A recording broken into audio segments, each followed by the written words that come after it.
Buenas noches, os habla Blanca Martín. Bienvenidos a nuestro viaje a través de la historia, el misterio y las leyendas. Esta noche nos vamos a adentrar en el mundo de los asesinos y asesinas en serie e incluso psicópatas. ¿Ustedes no se han planteado nunca qué les pasa por la cabeza a estos individuos cuando cometen el primer asesinato? La verdad es que es todo un enigma.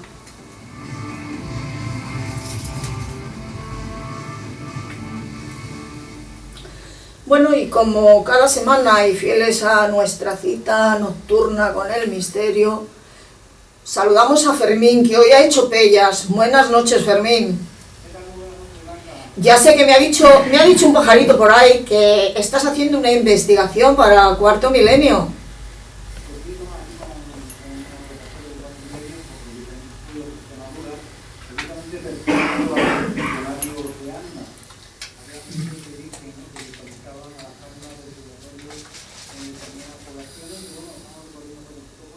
Ajá.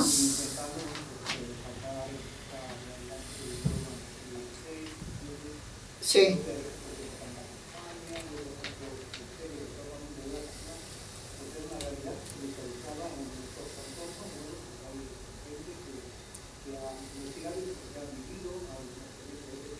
Sí.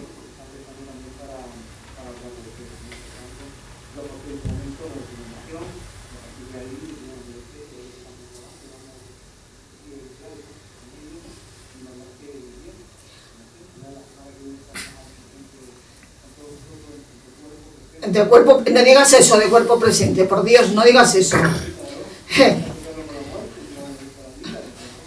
Ya, bueno, pero siempre se ha dicho, mira, está de cuerpo presente, eso es malo, estoy tocando madera, ¿eh? Lo que sí te digo es que apúntate a los pueblos donde ha habido ánimas, donde ha aparecido la Santa Compañía, para yo no pasar. Tú el próximo día me los cuentas. Sí.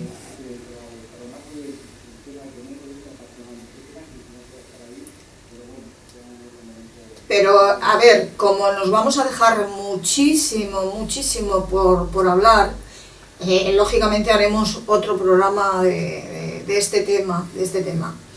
Y bueno, pues Fermín, te esperamos la semana que viene. Por favor, no nos faltes. O sea, me has sido infiel. Qué malo. ¿Qué? Ya lo sé. No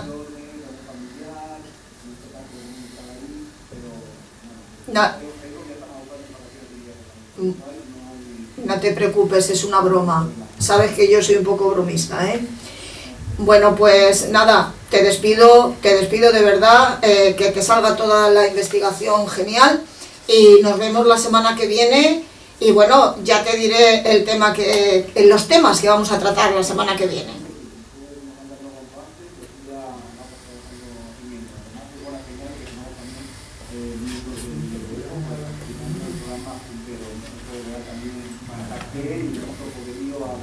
Al programa. Sí, por supuesto que sí. Pues un beso muy fuerte y hasta la semana que viene.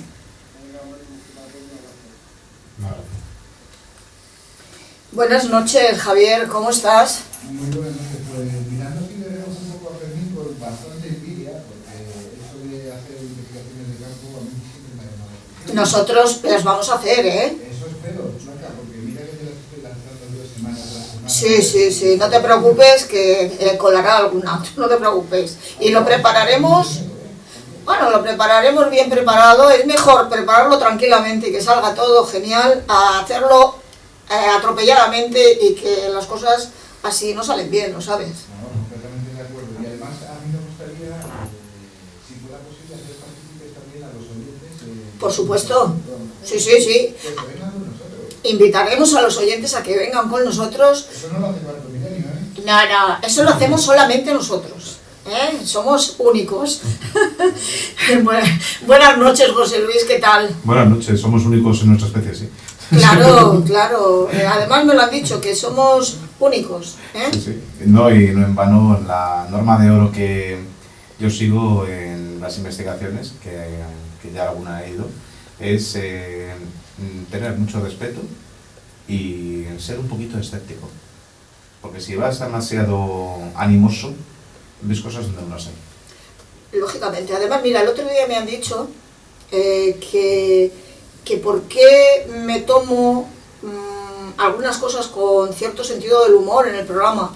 Es que hay que tomárselo. El misterio, si te lo tomas todo serio, a rajatabla, pues no tiene mucho sentido. También hay que tener un poco de, aunque suene redundante, un poco de sentido del humor, ¿no? Totalmente. Y hacer que las cosas sean también amenas y no aburridas, porque todo el mundo habla muy serio del misterio y no hay que tomárselo así. Mira, hay una con cosa... respeto, eso sí, pero... Respeto siempre. Pero hay una cosa que a mí me gusta decir siempre, y es que hay mucho estrés en la vida real, como para encima, cuando estamos en las ondas, que es fantasía, el soñamiento, que es el gustazo de hablar, ¿encima también vamos a estar estresados? Pues no, va a ser que no. Nah. No. Buenas noches, Jaime. Buenas noches. Que estás así un poco pachucho, ¿no? Sí, estoy, pues eso, flotante. Flotante. Eso de flotante me ha hecho gracia. Lo del flotar, eso era de una película de ciencia ficción que se llama Los 100, bueno, es una serie, perdón, que me la he visto entera, y los flotaban. ¿Y qué era flotar? Que los echaban al espacio de la nave, porque sobraban en la nave.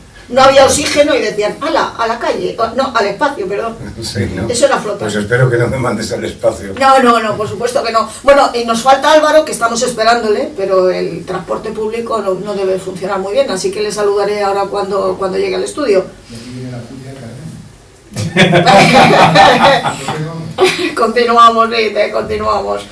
Bueno, pues esta noche tenemos con nosotros en el estudio a un invitado muy especial, Fernando Martínez García. Buenas noches. Buenas noches, gracias por invitarme. Pero antes de comenzar la entrevista contigo, quiero que los oyentes sepan quién eres, porque además tienes un currículum bastante largo y voy a tardar un ratito, Voy a tardar un ratito.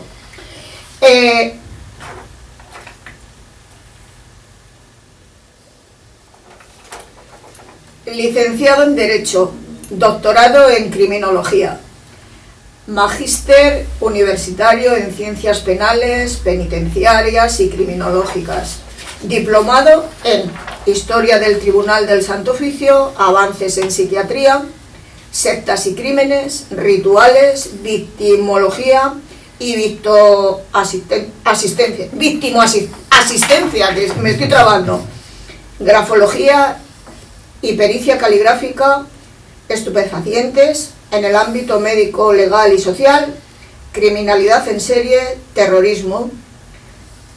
También fotógrafo, periodista de la agencia El Icona Press, escritor e historiador, autor del libro Nuremberg, breve repaso a la justicia internacional penal, y tiene un canal de YouTube que se llama El Amo del Calabozo. Este hombre es completísimo, de verdad. Fernando, esta noche nos encantaría esclarecer algunas muchas dudas sobre el tema que tocamos esta noche. Y para comenzar, ¿qué es un asesino en serie? Bueno, pues para definir primero qué es un asesino en serie, tendríamos que hablar los distintos tipos de asesinatos, hablando en modo coloquial. Yo los divido en tres tipos, que sería homicidio, normalmente doloso, que es aquel en el que se mata y se le suele pillar. Luego, homicidio imprudente, que es aquel que mata pero sin querer. Y luego el asesinato en sí, que es el resto de muertes y que tienen que darse unas características concretas, y dentro de estas tendríamos dos tipos. El primero, que sería el común, y el segundo, que sería el múltiple, por ejemplo, de masas, en serie, genocidio, terrorismo, mafias, sicarios, etc. A grandes rasgos hay que diferenciar entre asesinato en serie y asesinato en masa. En masa suele producirse en una misma acción, un mismo lugar, y suele haber más de 4 víctimas. En serie suelen producirse cuando hay más de 3 víctimas, en acciones diferentes, en tiempos diferentes, con un modus operandi muy parecido, en distintos lugares, y muertes normalmente suelen ser muy violentas. Pero tan violentas, que, bueno, incluso hasta los niños las hacen esas muertes, ¿no? Esos asesinatos, vamos, no esas muertes. Sí, lo que pasa es que estamos hablando de serie. En serie es cuando se repiten. Si los niños son conflictivos y son delincuentes, que muchos de ellos lo son, pues serían futuros asesinos en serie, porque claro, el Código Penal no los contempla cuando son menores. Pero, por ejemplo, en España no los contempla, pero en otros países incluso los meten en la cárcel, aunque son menores, pero con diferencia. Yo, bueno, no sé si, lógicamente, tú sabes el Código Penal español, no sabes el Código Penal... Sí, bueno, lo que pasa es que sobre los menores habría mucho que hablar.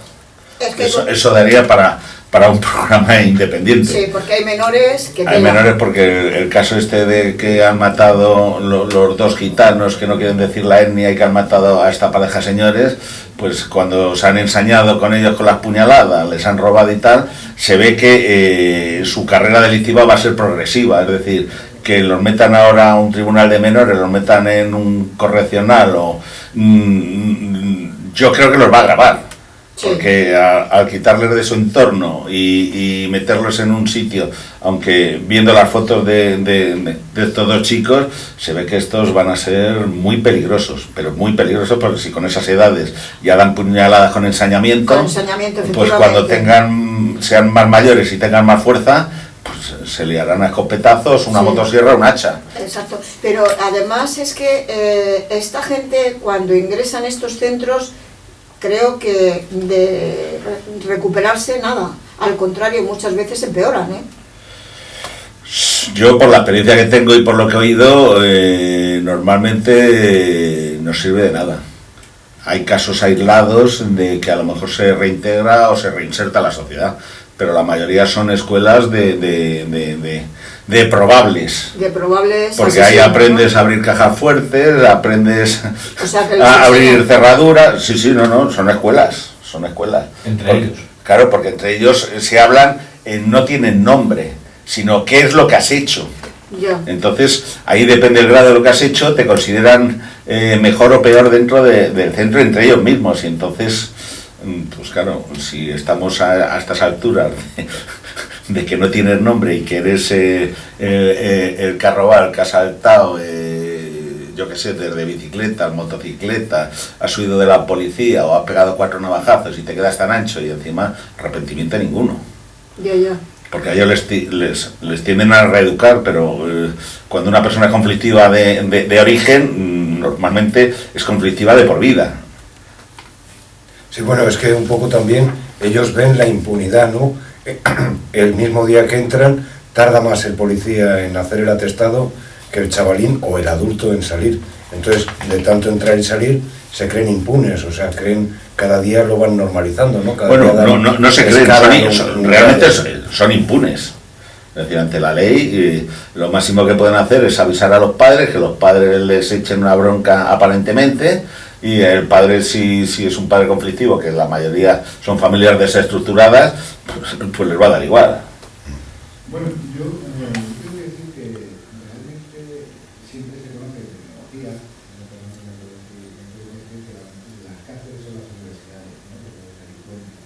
En menores es más sangrante todavía. Hay un dicho que dice que los niños son inocentes, ¿no? Y esto lo contrario desde mi punto de vista. Los niños, un niño es capaz de clavarte un cuchillo y no sentir remordimiento. Pero el niño se va educando en la sociedad. La sociedad educa a ese niño y el adulto sabe ya que clavar un cuchillo a otra persona está mal. Entonces, cuando un niño da una paliza a otro, es porque le falta educación. Efectivamente, yo creo que los centros de internamiento de menores y incluso las cárceles son centros donde se aprende a delinquir, pero es un fallo social, es un fallo de la sociedad. Y en este punto yo creo que falta más inversión. Por ejemplo, los criminólogos es una profesión que, desde mi punto de vista, está absolutamente fuera de la sociedad. No se les tiene en cuenta como se debería. Si se escuchara más a los criminólogos, si se escuchara más a los profesionales que han estudiado el crimen, la mecánica, a las víctimas, el modus operandi, etcétera, que luego hay especializaciones dentro de la criminología, se sabría mejor que dentro de un centro de internamiento, si metes a 100 chavales y le juntas con el padre, no vas a decir nada. Bueno, que hay que darles una educación más específica.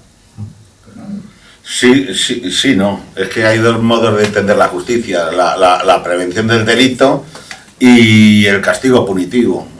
Yo soy, lamentablemente, de derecho penal punitivo. Es decir, si tú tienes miedo a lo que te puede pasar, te lo piensas muy mucho.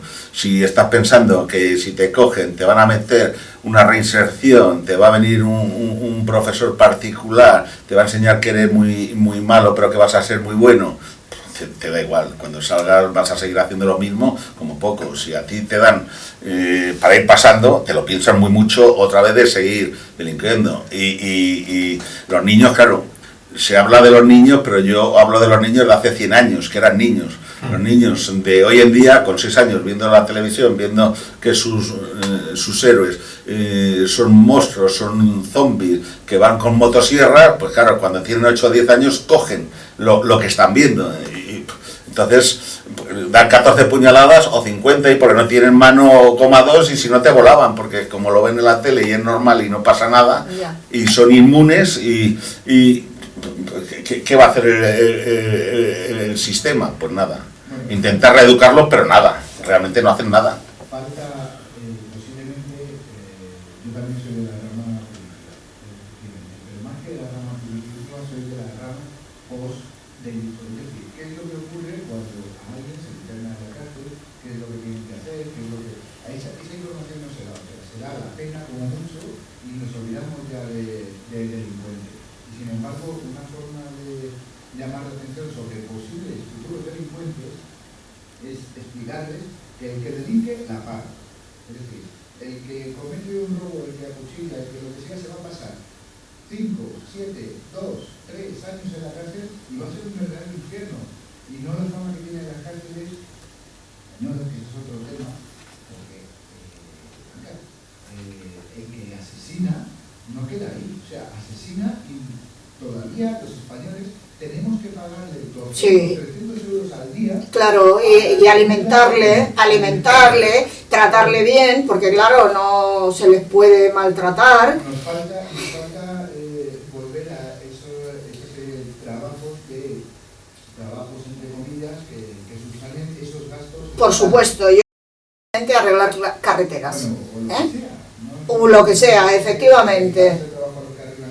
Bueno, pero es que también habría otra manera de ponerlos a trabajar esos señores que arreglan las carreteras en otro sitio, ¿eh? Entonces, lo que nos está costando es mucho dinero las cárceles españolas y los asesinos que están dentro de ellas. 200 euros mínimo al día por delincuente que está cumpliendo una pena. 200 euros. Y cada día están más llenas las cárceles, por desgracia. Hay gente que ve la cárcel como una forma de mantener su estatus de vida. Ya. Por así decirlo. Sí, no, además vienen gente de otros países, cometen aquí un delito, delinquen, y resulta que dicen, prefiero que me metan en la cárcel española, que no me manden a la cárcel de Rumanía o de Rusia, porque claro, esas son cárceles, no la de aquí, que según tengo entendido, presuntamente es un cachondeo. No, yo doy fe. Dar fe, pues mira, me das la razón. Sí, bueno, yo quería recordar, cuando ha hablado Fernando de la agresividad de los chicos estos de Ocharcoaga, que es que recuerdo que Javier Urra, el primer defensor de la comunidad del menor en la Comunidad de Madrid, me dijo que los menores son tan agresivos y pueden llegar a asesinar porque hasta los bien entrados los 21 o 22 años no están hechas las conexiones neuronales necesarias para comprender lo que quiere decir el concepto de muerte. ¿Hasta los 21? Sí, y en algunos casos hasta los 24 y los 27. Pues, a ver, tendrá toda la razón del mundo este señor, pero disiento de su opinión, la verdad es esa. Totalmente. De hecho, hay una cosa que a mí me gusta recordar, lo llevo diciendo desde hace muchos años, y es que la gente, con que cogiera un libro de psicología básico, vería que hay unos agentes socializadores. Obviamente, esos agentes lo que hacen es convertir a una persona, un niño, en una persona que es perfectamente habitable en una sociedad como la que tenemos hoy en día. Entre ellos, obviamente, están los padres, pero también están los medios de comunicación, y hay uno que para mí es esencial, y que esto yo creo que es una de las causas principales de lo que está pasando ahora, que son los padres iguales. es decir, otros niños de su mismo entorno y edad, o cercana a la edad, que generalmente suelen ser influencias de niños más mayores que ellos. ¿Estos qué hacen? Muy sencillo. Si estás en un entorno, como puede ser, por ejemplo, eso pasa mucho en ciudades americanas, en una zona de bandas, tú vas a seguir siempre el rigor de esa banda porque te parece mucho más sencillo vivir así que currarte un estudio, sufrir todos los días, madrugar, trabajar por una miseria de sueldo. Discúlpame, pero ocurre también ya en España, las bandas y todos los grupitos estos americanos. Ya, pero eso yo lo veo, aunque aquí está entrando y ha entrado con muy mala fe, yo lo veo porque los padres no se preocupan de los hijos. Entonces los niños están abandonados a su suerte y nada más alguien les haga medianamente caso, sea un amigo, un profesor o en su defecto estos mayores, pues van a imitar. Lo que pasa es que imitan para mal, no imitan para bien. Ese es el tema, es que los padres lo que están haciendo es obviar la educación y dejarles a los niños que se críen con la televisión, la calle, la mala calle, por decirlo así, las consolas y, indudablemente, ¿qué te sale de ahí? Lo siento, a que no le guste la palabra, te salen monstruitos. Ya.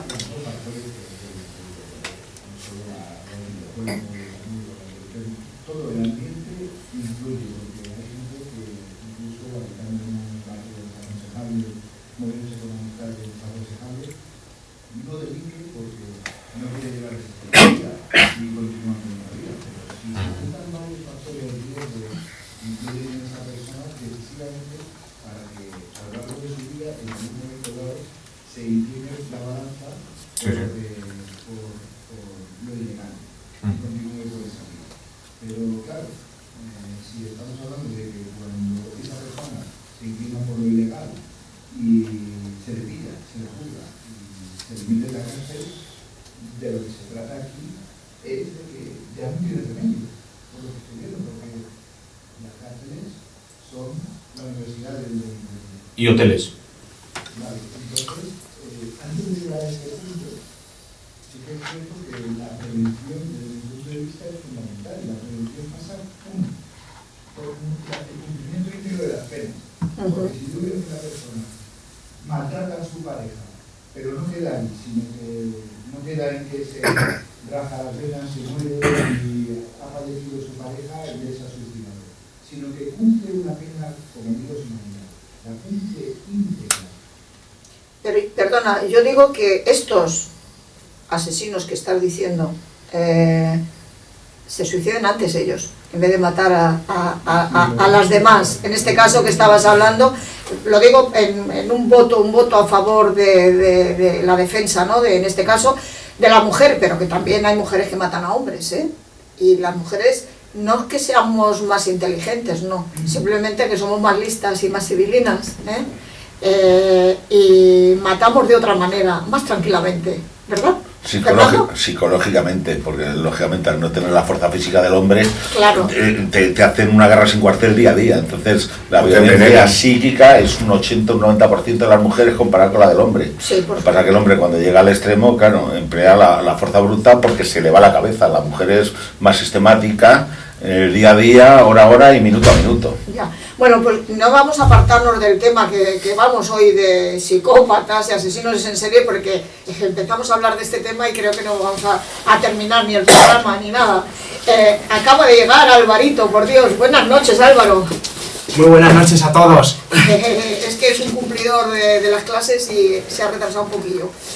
Bueno, ahora te pones al tanto de lo que estamos hablando. Fernando, ¿un asesino nace o se hace?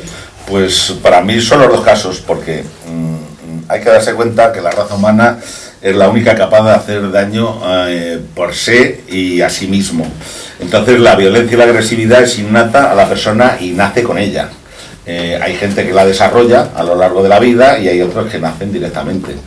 Entonces hay muchas teorías científicas basadas en biología, en ADN, genética y cromosomas heredados, del superhombre, del supercriminal, pero bueno, eso sería largo y tendido. Pero todos nacemos en alguna medida con el cromosoma ese que estás diciendo de asesino y unos lo desarrollan y otros no. No, hay distintas teorías que unos nacen tendría que verlo, pues era el XY Sí, o bueno, XXY, entonces ahí, pero son teorías, no está demostrado. Hay una cierta estadística que dice que sí, pero bueno, volvemos a lo mismo, somos animales racionales, pero somos animales. El instinto primitivo es agresivo innato porque es instinto de supervivencia, sí, instinto de prevalencia, y en la antigüedad o eras violento o no comías, por supuesto, o agresivo. Lo que pasa es que ahora puedes comer y no ser agresivo, pero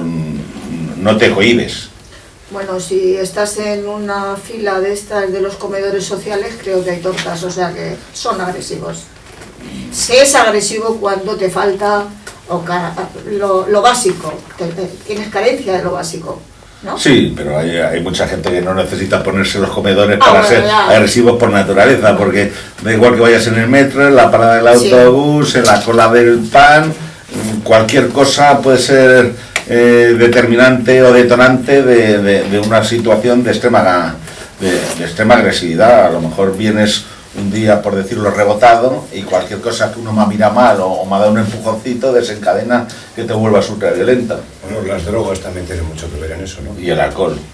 Es que, claro, Bueno, si entramos en droga habría que ver, porque un exceso de cafeína puede ser un tipo de droga. Sí, por supuesto. Claro, entonces... Y medicamentos sin receta, y tantas más. Sí. Sí, con receta. Vale, pues si queréis medicamentos con receta, ir a la Seguridad Social. A ver, existen factores. Este programa es muy serio. Lo que pasa es que vuelvo a decir que siempre digo alguna... Sí, chascarrillo, efectivamente, ¿Me quieres dejar hablar? Es que no... ¿Has metido otro chascarrillo? Oye, que te he confundido. Que te he confundido, lo siento, perdón, de verdad. Es que estoy hablando y me suena hueco. Bueno, a ver, ¿existen factores comunes en los asesinos en serie? Pues cada asesino realmente es un mundo particular y tiene unas características propias diferentes de los demás, pero sí su modo de actuación sí suele ser muy parecido. Entonces las pautas de actuación o comportamiento, primero, por ejemplo, suelen elegir a sus víctimas, hablamos en serie. Sí, estamos hablando de los... La ausencia de móvil aparentemente es evidente, porque nosotros bajo nuestra lógica no lo entendemos, pero claro, ellos tienen su lógica, que no quiere decir que sea la lógica común. Ellos piensan que nunca les van a capturar porque se creen muy inteligentes. Consideran que su crimen es una especie de ritual y para ello llevan unas prácticas como muy metódicas, a lo mejor un determinado tipo de arma, una navaja. Consideran que a sus víctimas no son personas, son objetos que ellos manejan y hacen y deshacen. Suelen actuar en territorios próximos a donde ellos viven o donde trabajan, en entornos conocidos por ellos, lógicamente. Sí, Raramente se matan a sí mismos, es decir, aunque los vayan a pillar, no se suicidan, normalmente. Pues son unos cobardes. Entre De otras alguna cosas. manera, cobardes por el... Sí, el suicidarse, la gente piensa que es fácil, pero no es tan fácil. Hay que llegar a un extremo muy raro y cortarse las venas o tirarse por una ventana. De esta manera eso sería... Otro programa. Sí, porque lo de cortarse las venas, en las películas estamos acostumbrados que se cortan en horizontal. Hay que cortárselo en vertical. En horizontal es para llamar la atención y normalmente son más las mujeres que los hombres. El hombre que intenta suicidarse se suicida. La mujer que intenta suicidarse es para llamar la atención. Eso a rasgos generales, pero bueno, es otro tema. Luego, volvemos a los factores de los asesinos en serie. Sí. Una vez capturados suelen confesar todo. Es decir, ellos quieren ser oídos y que comprendan su particular punto de vista y lógicamente cuentan todo con todo tipo de detalles. Y tienen mucho deseo de celebridad, de ser famosos, aunque sean sus 10 minutos en un día o lo que sea. Eso a rasgos generales. Luego habría que ver, porque dentro de los asesinos en serie hay los psicópatas, los psicóticos y tal, que eso, bueno, hablaremos más adelante de unas diferencias a grosso modo. Ajá. Y una pregunta, esta gente cuando les captura a estos asesinos en serie, dicen para darse más importancia, para que sean famosos, por ejemplo, han matado, según documentos policiales, tienen constancia de 20 asesinatos, y ellos pueden decir incluso, no, yo no he hecho 20, he hecho 60, 80, 90 más. Sí, claro. Incluso solamente por darse importancia. Por darse importancia, incluso asesinatos que no son propios se los achacan. Se los adjudican. De tal manera que aquí en España no estamos a esos niveles, pero por ejemplo Estados Unidos, que es la cuna de los asesinos en serie, hasta entre ellos se echan competiciones, quién ha matado más o más rápido, o mejor, o más limpio. Incluso cuando no están probados, unos se achacan los crímenes de otros. Luego ya hablaremos del arropiero, que le pasó una cosa parecida. Ya. ¿Y el perfil psicológico de estos individuos? Pues a grosso modo suelen ser muy inteligentes, suelen ser muy calculadores, son muy fríos, son despiadados, no tienen empatía con las víctimas, suelen ser enfermos del tipo psicótico, que son los esquizofrénicos, que no hay que confundirlos con los psicópatas. Suelen proceder de familias inestables, muy desestructuradas, y que han sufrido normalmente o malos tratos o tratos vejatorios o han sido humillados, bien por la familia, bien en el colegio, bien una serie que vienen heredadas de tiempos remotos. Violaciones también, ¿no? Sí. Agresiones sexuales por parte de los padres o familiares, son muy manipuladores, suelen ser mentirosos, y en el caso de las mujeres, que las hay, pero... A ver, si te metes mucho con la mujer. No, porque la estadística de la mujer asesina en serie es muy pocas. Ya. Lo que pasa que es lo que hablamos antes, que es como más calculadora, más fría, más de envenenamientos, de cosas sencillas. No es fácil de que una mujer coja una navaja y se líe a matar. Entonces, la mayoría de las mujeres suelen hacerlo por motivos económicos. Es decir, en el caso de la mayoría de las mujeres, las que se llaman viudas negras, no solo el caso español, sino las viudas negras, sí. O sea, muchas mujeres que se casan o se echan un amante para luego matarle y quedarse con el dinero, luego se casan con otro o se lían con otro, pues para lo mismo. La mayoría de las mujeres asesinas en serie a lo largo de la vida es poder económico o poder político, como puede ser Lucrecia Borgia. Es decir, a lo largo de la historia los grandes casos son eso, normalmente motivos de poder, bien vía económico, bien vía poder político, o como se le quiera llamar. Ya, y una pregunta, ¿cómo elige, bueno, otra, no una, te voy a hacer muchas, interrogatorio, ¿cómo elige un asesino en serie a su presa? Bueno, para eso no hay una... Digo a su presa porque le considero un cazador a su víctima. Sí, son depredadores. No hay pautas generales para ello, porque cada asesino tiene su mundo, su película, y tiene una visión que no corresponde con lo de la mayoría.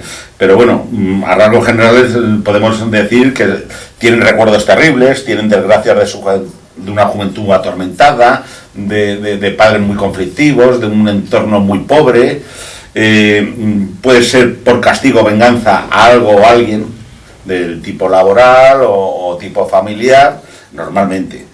Luego tienen por similitudes con personas de su entorno y su familia, que puede ser un padre violento, un padre violador, un padre agresivo.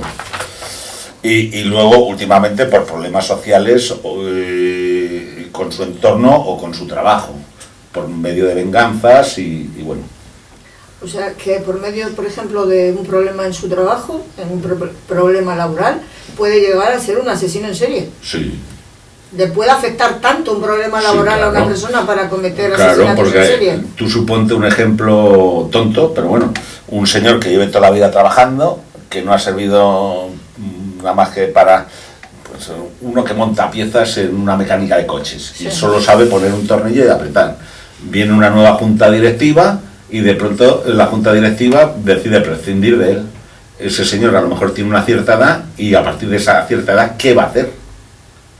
¿Y dónde se va a colocar? Y a lo mejor tiene una familia, que es una familia que no tiene otros medios y dependen de él. Entonces tiene que pagar contra alguien su incapacidad, y entonces, pues bueno, si es una junta directiva, no va a ir a por uno, va a ir a por toda la junta directiva y lo va a hacer en el tiempo. No va a entrar con una granada a mano, la va a soltar y abrir la junta directiva, no. Procurar a lo mejor romperle los frenos del coche, a otro atracarle y hacer parecer que es un atraco, un incendio en casa de alguno, un incendio en la factoría dentro del despacho y que se quemen. Es decir, puede darse. Ya. Y esta gente, después de matar, ¿sienten algún tipo de remordimiento? Pues normalmente no, porque son en serie. Cuando tú hablas en serie se repite en el tiempo y tienes unas pautas.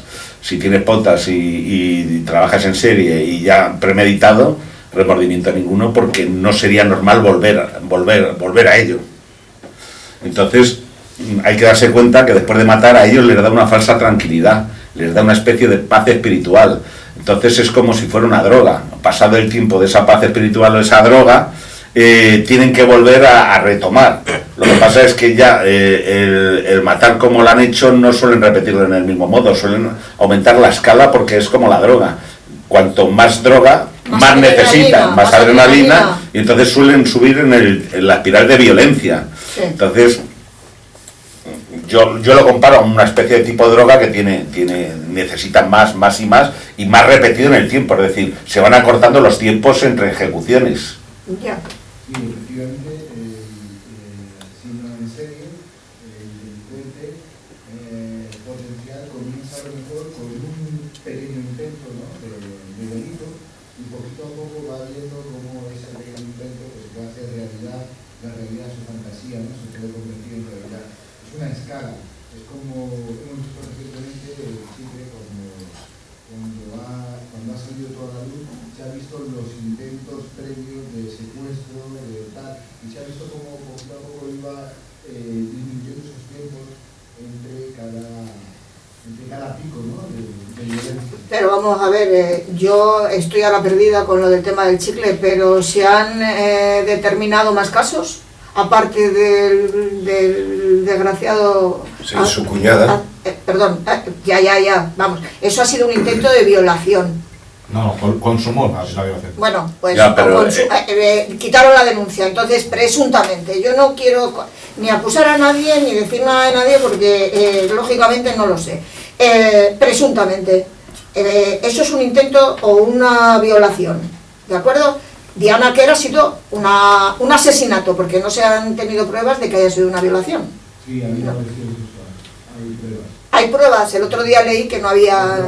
De hecho, su abogado ha rehusado su defensa precisamente porque ha perdido la fiabilidad con el cliente. Perdón. Porque dijo que si se demostraba que el cuerpo había sufrido agresión sexual, él dejaba de ser... Yo lo que había oído, leído y visto en las noticias es que su abogado dejaba de su defensa porque le había mentido que no había sido un accidente de tráfico y se ha demostrado que efectivamente no había sido un accidente de tráfico, que ha sido un asesinato en toda regla, además había sido estrangulada. Sí, pero hay que darse cuenta que este señor, aparte de lo de la cuñada y demás, ya andaba metido en tráfico de drogas, en denuncia, es decir, que él ha subido la escala. Eso es lo que estamos hablando. No viene de violador desde pequeñito o de abusos sexuales, sino que él ha ido subiendo en la escala progresiva de delincuencia. Sí. Y de hecho la han pillado por tonto, porque sigue en investigación y repite lo mismo de lo que se ha librado por pelos. Ya, pero ¿se le puede acusar de ser un asesino en serie? Cuando ya lleva, hombre, que sepamos, lleva 2 intentos, no 3, pero es que la estadística de asesino en serie, este se ve que iba por el tercero, que es la chica nueva. Me sigo perdiendo, Vamos a ver, primero tenía la cuñada, creo que era la cuñada. Era intento de violación, no era intento de asesinato. No, ya, bueno, pero la violación, si te da mal y te reconocen, terminan matando, porque lo que no quieren es dejar testigos. Hombre, ya, pero su cuñada la había reconocido de sobra y le había Ya, denunciado, ¿no? pero es que no sabemos si hubiera consumado, qué hubiera pasado. Oh. Claro, es que hablamos de hipotéticos. Pero en un supuesto saber no se puede acusar a nadie, ¿no? Pero sí, pero... No estoy defendiendo al chicle. No, lo que me refiero es que si en unos años determinados, muy seguidos, ha ido la cuñada, luego ha sido Diana Quer, ahora ha vuelto a por otra chica, ya llevamos 3 intentos y repitiendo el mismo método de pasear, de coger, de llevárselo a 20 o 30, 40 kilómetros y los fines entendemos que es tocamientos, violaciones, lo que sea, pero que lógicamente si ya ha matado a una, ya entra en una espiral que le da igual. El primer salto es el más difícil. Claro, una vez que de eso ya Sí. es una inercia y como él se cree muy inteligente, la han estado investigando y era inocente aparentemente, pues Dime. ah. Que le han puesto tiempo porque el siguiente paso posiblemente hubiera sido ya el asesinato ¿De alguna niña? una niña. Hasta ese momento lo que hacía era drogarlas y las dejaba abandonadas en algún rincón. Sí, algún descampado, sí. Pero el siguiente paso natural de ese violador en serie, que ahora preguntaré a Fernando si existe la figura de asesino en serie en España. Sí. Sí, hay con cuentagotas, pero hay. Hubiera sido ya el asesinato para no dejar mal, para no dejar a esa víctima que podría reconocerle como así.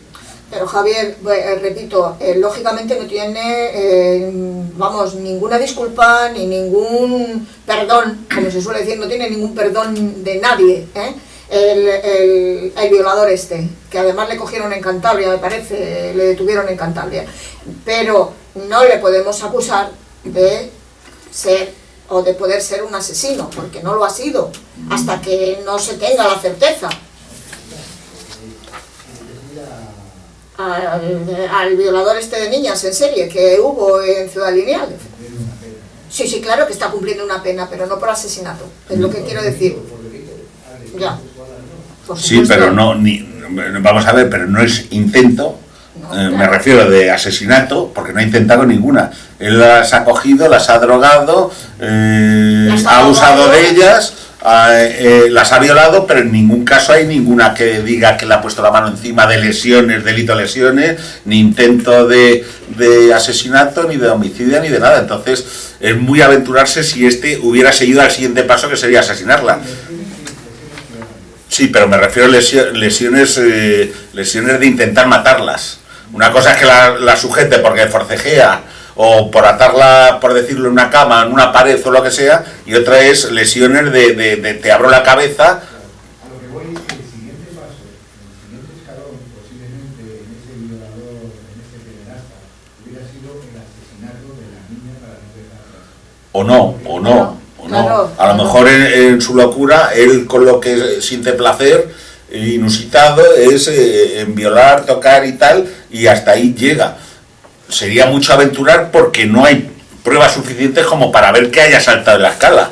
Hay gente que llega a un determinado fin y aunque parezca estúpido o ridículo, ahí se quedan. Que vamos a ver, que estamos hablando de violaciones de niñas, que eso es una salvajada.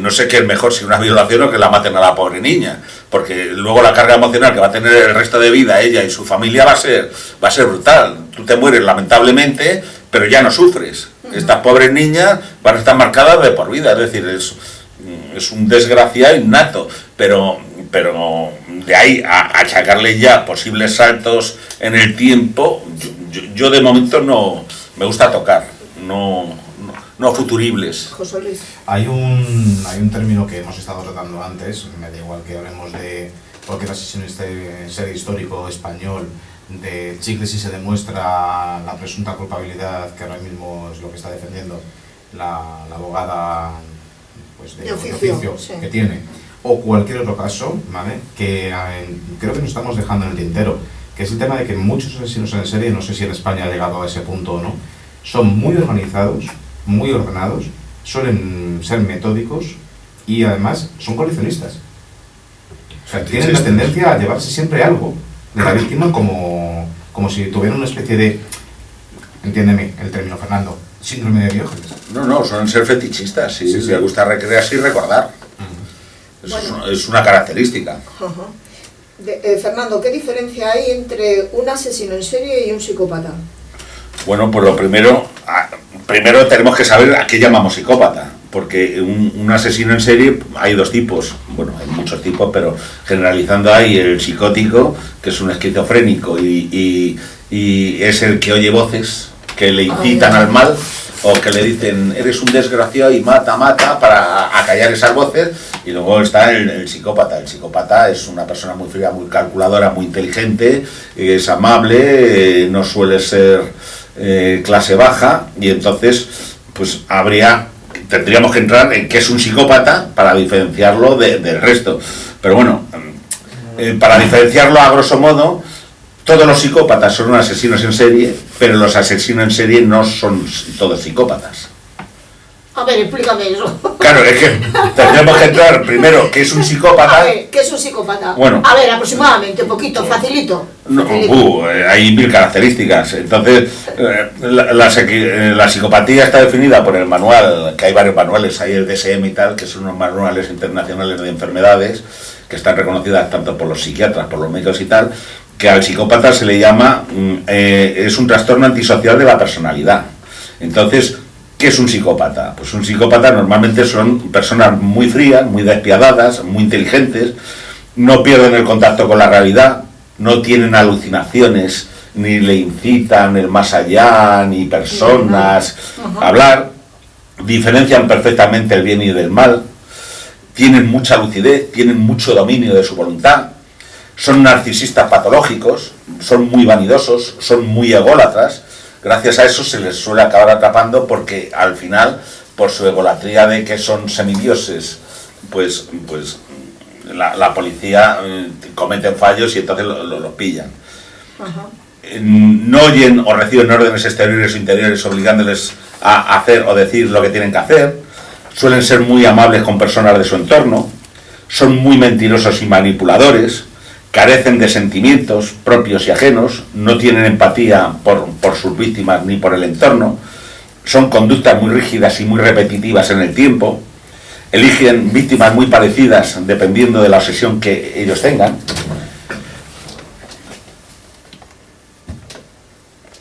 Suelen ser reincidentes, tienen un comportamiento muy rutinario, tienen una crueldad y un refinamiento en el dolor y en sus métodos. No solo matan, les gustan observar cómo sufren las víctimas para contemplar su dolor.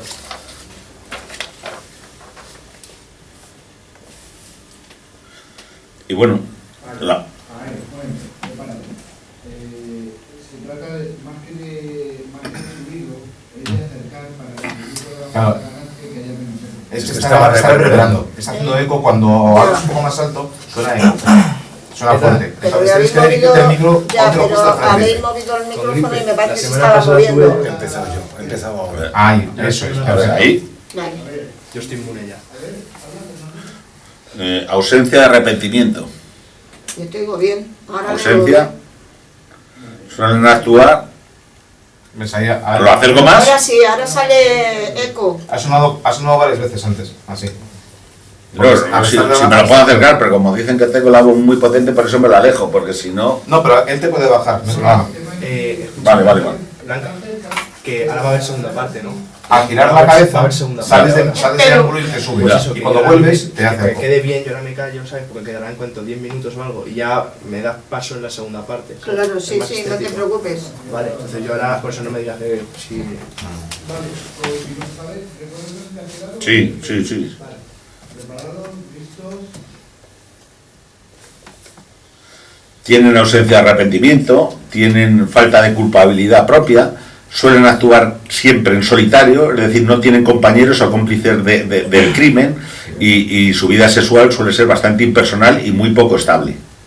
Eso a rasgos generales. Luego hay matizaciones, pero los psicópatas en general son así al 95-98%. ¿Y qué les motiva a cometer crímenes a estos psicópatas? Pues los móviles supuestamente son absurdos para nuestra lógica. Ellos tienen su lógica y hay que intentar entenderlos.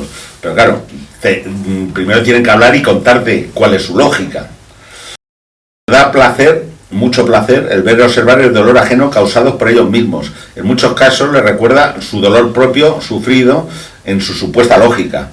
Tienen un gran afán de notoriedad. Al principio son discretos, pero cuando va pasando un tiempo y van viendo que no les cogen, se crecen y entonces ya van dejando pistas pues, una egolatría pura y dura. Tienen una percepción distorsionada de la vida. Suele ser todo blanco y negro, no hay términos medios, no existen las escalas grises para ellos. O es bueno o es malo, o matas o mueres, no hay término medio. Muchos buscan y desean y propician el ser descubiertos, porque realmente lo que buscan es un castigo social por su maldad, porque ellos son muy inteligentes y saben que lo que están haciendo es malo. Lo que pasa es que les da igual, pero una vez que les descubren y va pasando el tiempo, en el fondo buscan que les pillen y que les castiguen. Pero sienten placer de alguna manera, ¿no? Matando. No, claro, ellos sienten un placer inusitado, porque es el poder de la vida sobre la muerte, y ellos se creen una especie de semidioses, que, claro, y aparte les gusta ver sufrir. No es que te maten limpiamente, sino te pueden retorcer y tú pones caras y les gusta ver el último aliento, y como las películas, si hay brillo especial en los ojos o si te quejas, todo eso a ellos les da pie, y además necesitan cada vez más compulsivamente en el tiempo, quitando a algunos que son demasiado inteligentes, demasiado fríos y les ha costado, que son en años, estos van repitiendo, van acortando tiempos, porque volvemos a lo de antes, es una especie de droga y les retroalimenta. Entonces, claro, con el tiempo les va pasando el efecto y necesitan volver a tener ese dominio sobre la víctima. Y entonces gozan teniendo seguidores en las cárceles, les encanta, es una cosa tremenda. Y lo último y principal es que suelen competir y desafiar a las autoridades, y aquí en España no, pero fuera de España incluso a otros asesinos en serie como ellos, porque ellos quieren demostrar que son más inteligentes que nadie. Es una especie de juego, lo toman como una especie de juego o de enigma de que ellos controlan la partida, y gracias a eso, a que se confían, pues cometen algún fallo, y gracias a eso los puede pillar. Curiosamente, luego en las cárceles se portan extraordinariamente bien y son los presos que menos problemas dan. Claro. Sí, porque como no son unos... son delincuentes violentos, pero violentos hacia sus víctimas, no con otros. Es decir, que maten muy bien no quiere decir que peleen muy bien. Y en una cárcel, lógicamente, te va a venir uno, te va a dar 2 tortas, o te va a coger un punzón y te va a atravesar. Estos suelen pasar en las cárceles desapercibidos, incluso son gente muy llana, pero que no nos engañemos, estos no se reinsertan en la vida. Las cárceles que hablabais antes, universidades, no es que sean solo universidades de que te enseñan a robar o a delinquir mejor, es que encima te dan títulos universitarios por ser duros, porque como no tienen nada que hacer, encima te pagan las carreras. Entonces, claro, son en España, y al menos las nuevas cárceles, son hoteles y son pensiones, tienen piscina. Mira, quiero recordar que dejan pasar televisiones en 2 o 3 semanas en tu habitación. No, en todas las cárceles. Sí, no, pero los presos etarras tienen hasta neveras, porque han celebrado con cava. No, digo las televisiones que lo pueden tener, si la pagan. Ya, pero que es curioso que tienen piscina, campo de fútbol, tienen tenis, pádel, educación, un sueldo, trabajo les intenta buscar, es decir, que pues lamentablemente el tema está así, que es lo que hablabais antes, los extranjeros vienen aquí, es mano blanda en las cárceles y son hoteles, y encima sus mafias en sus países, a sus familias los van a mantener, pues mejor están aquí que no en Rumanía o en Sebastopol. Lógicamente. Y, a ver, ¿qué dificultades encuentra la policía para poder capturar a los psicópatas, a estos psicópatas que estamos hablando? Pues todas, porque como no sea que cometan un fallo, son personas totalmente normales, amoldadas a su entorno, y entonces no destacan en nada. No hay rasgo común que tú los detectes, porque como es gente amable, que hablan con los vecinos, saludan al ayudan a las señoras a abrir la puerta y tal, ¿cómo vas a detectar así? ¿Quién sabe? Hasta que no aparece un cadáver o que la han cogido, sale en televisión o en los medios, nadie sabe que el vecino del quinto o la vecina del tercero a 15 kilómetros ha matado 18. Ya. Entonces no es fácil. Fernando, antes de pasar a la segunda parte del programa, que ahora vamos a dar nombres y apellidos de asesinos en serie y sus terroríficas acciones, ¿no?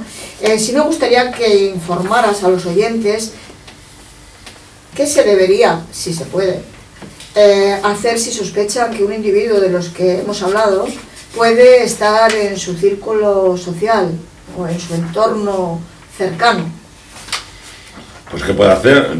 Aparte de protegerse, lógicamente, y no estar... Denunciar, pero que no intente investigar por su cuenta, pues estas personas son personas muy inteligentes y detectan todo. Entonces no vaya a ser que tú seas el próximo en la lista. Ajá. Entonces, ante cualquier indicio de que Hacerte te veas algo raro, sí, lamentablemente es así, porque sí. esta persona tú le miras de reojo, tú te crees que no te ha observado y a lo mejor él sí está pendiente, porque ellos tienen todo el tiempo del mundo y no tienen nada que perder, nada más que su vida, pero como ellos ya la han sacrificado en pro o pos de su mente enferma, pues ahí no tiene nada que hacer. De todas maneras, volvemos a lo mismo. Con estos hay que tener cuidado porque no son ni serán nunca reeducados para un caso que pueda haber esporádico, porque ellos piensan que su enfermedad no es enfermedad, que es algo natural y que los equivocados son los demás. Entonces tú no le vas a reinsertar, y si le reinsertas es su máscara para que es normal para salir, pero cuando salgan van a volver a sacar lo que tenían dentro. Pues... No es... por muchas conductas tanto de choque como psiquiátricas, como psicológicas, como estudios y tal, en muy pocos casos estudiados han comprobado que con el tiempo sirvan de algo. Les puede atenuar, a lo mejor, por conductismo o por otras historias, pero no les vas a quitar.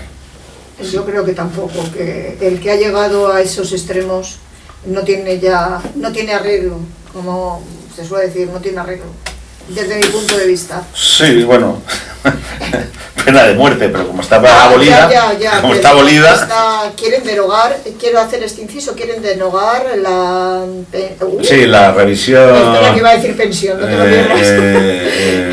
Prisión permanente. La prisión, sí. Exactamente, permanente. Muy bien, Álvaro, muy bien. Entonces, no me parece bien, por lo menos algo que sepas, que si hay un asesino que ha matado a... Bueno, con que mate a 3 vale, y a 1, no sé si me explico, que no tenga la oportunidad de salir a los 10 años. A los 10 años o a los 4 o a los 6, porque... Eso es. Porque El arropiero salió, por ejemplo. Claro, y el caso que hemos tenido la semana pasada de este que era uno de la navaja, no sé si era gallego, que hace 8 o 10 años era otro violador, ha salido y ha vuelto a hacer lo mismo. En el 2014 sí. Salió y ahora la han vuelto a coger lo mismo y no sé si se había tirado 27 años en la cárcel. El violador del estilete. Este. Bueno, pues... Ese es un típico ejemplo de que no te reinsertas en la vida. No, efectivamente.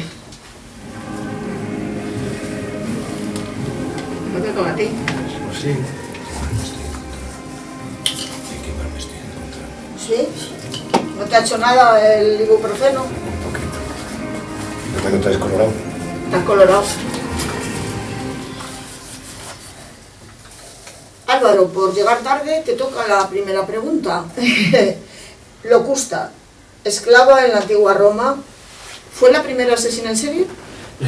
Pues si no la primera, fue de las primeras, ¿no? Pero sobre todo destaca esa figura, ¿no?, de instrumento de Estado que se convirtió al servicio de emperadores y emperadoras, porque el primer caso más famoso que tuvo fue a servicios de Agripina para acabar con el emperador Claudio, ¿no? Y así beneficiar a su hijo, el que sería el futuro Nerón. Pero es que luego Nerón también tuvo sus servicios, ¿no?, para matar a ese hijo ilegítimo que tenía el emperador Claudio, que se llamaba Británico, y que también podía afectarle de alguna forma en su poder en Roma, ¿no? Entonces, se llegaron a calcular que realizó 400 asesinatos, ¿no?, ya sea pues envenenando de diferente forma, y que acabó siendo condenada cuando llegó el siguiente emperador, ¿no?, el emperador Galba, cuando Nerón huyó, ¿no? Y después se suicidó. Le suicidaron. Dicen que también llegaron a decir que fue la propia Locusta, ¿no?, quien acabó con la vida de Nerón, pero en esto no existen pruebas. Ya. Lo que sí se sabe es que la ejecución de Locusta ha sido una de las más atroces, ¿no?, que encontramos en la historia, ya que su condena fue ser violada por una jirafa que estaba amaestrada. Perdonadme, pero me he reído, ¿eh? Yo esto Y creo No, o sea, y si es una leyenda histórica que está basada en hechos reales, ¿no? Entonces, es lo que cuentan las crónicas, ¿no? Que fue ejecutada por eso, mediante una violación por una jirafa maestrada, y después fue devorado por las fieras, ¿no? Y esto podemos encontrarlos, por ejemplo, en la historia en las crónicas, por ejemplo, en Tácito. Tácito era la que la denominó como un auténtico instrumento de Estado y que ha pasado a la historia como una de las primeras asesinas en serie. Sí, lo he leído y lo de la jirafa es que me llama la atención porque, sinceramente, no me lo puedo creer. Luego sí fue descuartizada porque la echaron a los leones. Sí, a ver, también hay que tener en cuenta que las crónicas antiguas, las fuentes antiguas suelen ser y tender mucho a la fantasía. Por ejemplo, suele que leer a Herodoto, ¿no? O sea, si tú lees la historia de Herodoto, dicen que es el padre de la historia de las Amazonas y todo esto, empiezas a decir, realmente, ¿dónde empieza lo historiográfico y dónde empieza la fantasía? Pero bueno, al fin y al cabo nos han llegado y los documentos están y no se puede demostrar. Ya, creo que también Mesalina fue otra asesina en serie. Sí, Mesalina, que además era la mujer, ¿no? Y que antes de Claudio, antes de Agripina, ¿no? Y fruto de ese, no sé si británico, fue hijo de Mesalina y de Claudio. Lo cierto es que fuera o no, también fue víctima de Locusta. Pero sí, Mesalina se cuenta que también fue una de las primeras asesinas en serie porque también hacía ese trabajo sucio, ¿no? Como muchos en la antigua Roma, ¿no? O sea, estamos en una época en la que prácticamente los emperadores desaparecían así, o porque una persona lo asesinaba, o porque se suicidaba porque realmente se había vuelto loco. Ya. ¿Y esa competición de Mesalina? Sí, bueno, pero es que, en fin, ¿qué podemos decir? Retó a las prostitutas a ver con quién se acostaban por la noche con más hombres, ¿no? El mayor número. Exacto. La mayor creo que dijo que se había acostado con 27, pues ella llegó a los 200. Me pregunto cómo acabaría esa señora, pero bueno, la verdad es que me parece... A ver, lo estoy comentando porque hablar de Mesalina es un poco la historia o la leyenda que todo el mundo conoce, o que todo el mundo sabe. José Luis, ¿hubo más asesinos en serie en la antigua Roma? Sí, mujeres, y además de todo eso ya habéis hablado largo y tendido de una de ellas, que es Mesalina. Ah, bueno, largo y tendido no, porque se ha contado muy poquito, ¿eh? Pero vamos, básicamente es cierto lo de la competición, pero también porque ha pasado a la historia por ser una conocida ninfómana, de las que además gozaban no con la competición, sino con ver quién podía sacar más dinero de los enriquecidos patricios, pues, sí, o los patricios, o incluso los grandes cargos del Senado, porque era sabido que el Senado precisamente no era de los que guardaban fidelidad a una sola mujer, sino que les gustaba disfrutar de la vida. Y bueno, pues Mesalina, ¿por qué se la considera que fue quizás sí, una de las asesinas en serie de las primeras del siglo I después de Cristo? Porque bueno, pues era una celosa compulsiva, además era una amante muy, muy exigente y los quería para sí, y como hubiera una por en medio, pues directamente se los cargaba.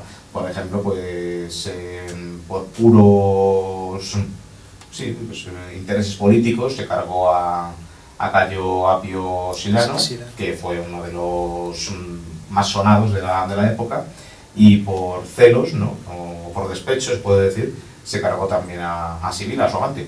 O sea que no es que se cortara un pelo. Luego, anterior a ella, sí que es verdad que esta podría considerarse quizá la primera asesina en serie como tal de la historia previa a Cristo y muy posterior, porque la tía actuó durante pues unos casi 40 y pico años, más o menos desde Sí, ella nació antes de Cristo, pero estuvo desde el año 23 antes de Cristo, ¿vale?, hasta el año 29 operando al máximo nivel, que es cuando la mataron, no por otro motivo. Pero vamos, antes de eso ya era una psicópata reconocida, porque básicamente se cargó a gran parte de su familia. Se cargó a Octavio, que era su marido, se cargó a todos sus nietos, también, pues, como se ha dicho muchas veces, el veneno es el arma de la mujer, ¿no? Pues envenenó a bastantes sobrinos y, bueno, pues además a otros amantes. Quizá sea la primera viuda negra, se podría considerar, ¿no?, que bueno, fuera la primera interesada en ir quitándose escollos para conseguir sus intereses políticos. En este caso era interés político lo que tenía. Ya.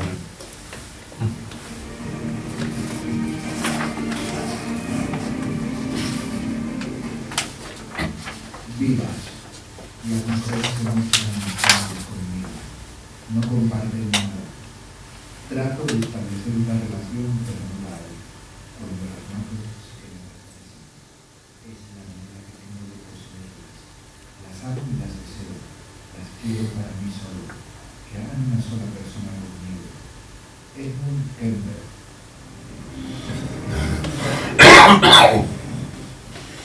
Álvaro, Alice Kaitilir. Es que Kaitiler. Mira, Kaitilir. me dice que Kaitilir. Sánchez. Vale. Aunque fue acusada y condenada por brujería, fue una asesina en serie de Irlanda, ¿no? Sí, a ver, si lo vemos con los ojos de hoy, obviamente sería una asesina en serie totalmente. Con los ojos de la época sería una bruja. Además, es considerada como la primera bruja condenada en Irlanda. Alice Wachi, como se diga, pues eso, fue una noble en la cual, pues, se dice que se casó 4 veces con su segundo marido. Se dice que asesinó a su hijo, pero es que lo curioso, tenía que tener un largo repertorio esta mujer, porque cuando murió su cuarto esposo, todos los hijos que había tenido con los demás maridos la acusaron y denunciaron de ser una envenenadora y de ser una hechicera, ni más ni menos. Entonces los tribunales tomaron cartas en el asunto y finalmente fue acusada, pues, de envenenadora, de asesina, de blasfemar, de adorar incluso a un diablo que tenía hasta nombre, Robin Atkinson o algo así. Sí. Y lo curioso además es que cuando fueron a atraparla, ella huyó. Entonces, ¿con quién tomaron represalias los tribunales? Como había hecho muchas veces la Inquisición, ese famoso pelele de quemarlo y tal, pues aquí no, aquí cortaron por lo sano, cogieron a sus criadas, porque hemos dicho que era noble, a sus criadas, y también lo pagaron con sus hijas. Entonces, las cosas atroces que iban a hacer a Alice, finalmente las hicieron con sus allegados. Entonces, asesina en serie, sí. Lo que sí seguro es que fue considerada como la primera bruja de la historia de Irlanda. Ya. Bueno, pues Jaime, a ver si ahora lo pronuncio bien, ¿eh? Gilles de Rais. Sí, Gilles de Rais es otro asesino sanguinario de niños. Ahora cuenta, porque esto es horrible. Es un viejo conocido de este programa, porque ya lo hemos tratado en otros programas. Pero bueno, empiezo con una frase de Stalin: matar a un hombre es un asesinato, matar a muchos es un dato estadístico. Una estadística. Claro, sí. Entonces, Gilles de Rais era senescal de Juana de Arco y estaba considerado uno de los mejores generales en batalla por su ferocidad. Entonces, claro, cuando se le terminaron las guerras, pues de alguna manera tuvo que seguir con esa compulsión, como decía antes Fernando, y siguió matando. Y claro, él era, como he dicho, senescal de Juana de Arco. Entonces, cuando mataron a Juana de Arco, dijo algo así como: si Dios permite la muerte de una santa, puede permitirlo todo. Entonces, claro, buscaba ese ideal de pureza que también hemos hablado en otras ocasiones. Era un asesino de niños, mató a más de 300, y era además tal su perversidad que en algunas ocasiones mandaba a sus criados que les torturaran, y cuando el niño estaba a medio torturar, llegaba como si fuera su protector y su defensor, y cuando ya el niño se confiaba, cogía y ya lo mataba. Que algunas de sus muertes fueron terribles, porque les abría en canal, claro, y se sentaba encima de ellos para ver cómo se retorcían los estertores de la muerte. Sí, sí. Y además era barbero, además era tenía los instrumentos por eso, porque trabajaba en una barbería, la barbería Gavar. Sí, sí, sí. Pues Álvaro, hablando de otro Gilles, famoso hombre lobo, asesino en serie y caníbal en Francia, ¿no? Sí, Gilles Garnier, o más conocido como el hombre lobo de Dole, porque si, como bien hemos dicho antes, si ahora los consideramos como asesinos en serie, antes en esa mentalidad no medieval pues eran licántropos, brujas, etcétera, ¿no? Y este es uno de los casos pues por antonomasia, ¿no?, que existe en la Francia medieval, ¿no? Y es que este personaje mutiló y se comía a sus víctimas, ¿no? Y también, al igual que el anterior que hemos hablado de Gilles de Rais, pues se cebaba principalmente con los niños, ¿no? Y este es ese prototipo de asesino en serie, ¿no?, de que cada ciertos días milimétricamente cometía un asesinato. ¿Puede ser el Día de Todos los Santos?